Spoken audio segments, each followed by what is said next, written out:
Hiwalay ang Bea Alonzo at Dominic Roque, si Bea ang problema.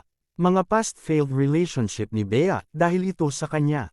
Maraming netizens ang naniniwala na si Bea Alonzo ang problema, kaya naman nagkaroon sila ng hindi pagkakaunawaan ng kanyang fiancé na si Dominic Roque hinggil sa kanilang wedding plans. Maraming netizens ang sumugod sa comment section ng Instagram post ni Bea noong February 2, matapos mapanood ang kanyang panayam kung saan itinanggi niya ang sinabi ni Dominic na nasa proseso na sila ng pagpaplano ng kanilang kasal. Base sa kanilang mga komento, ilang netizens ang nadismaya kay Bea matapos nitong ilaglag si Dominic at gawing sinungaling sa mata ng publiko. Komento ng netizens, parang feeling ko hindi sila compatible, need ni Bea yung mas mature sa kanya. Yung tipong kukutusan siya pag may topak siya.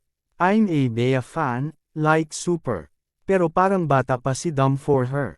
O siya, kung ako kay Dom, hanap na lang ng bago na kayang pantayan yung pagiging simple niya, baka masyado na demanding si Bea kaya di na kinaya ni Dom. Sana marami ang mag-unfollow sa'yo girl, hindi lang lalaki ang nagpaplano sa kasal. Dalawa kayo dapat, pagtulungan nyo, hirap sa'yo, porket alam mo mas marami ka pera, kaya super demanding ka. Sa ngayon, wala pa namang reaksyon si Bea sa mga bumabatikos sa kanya.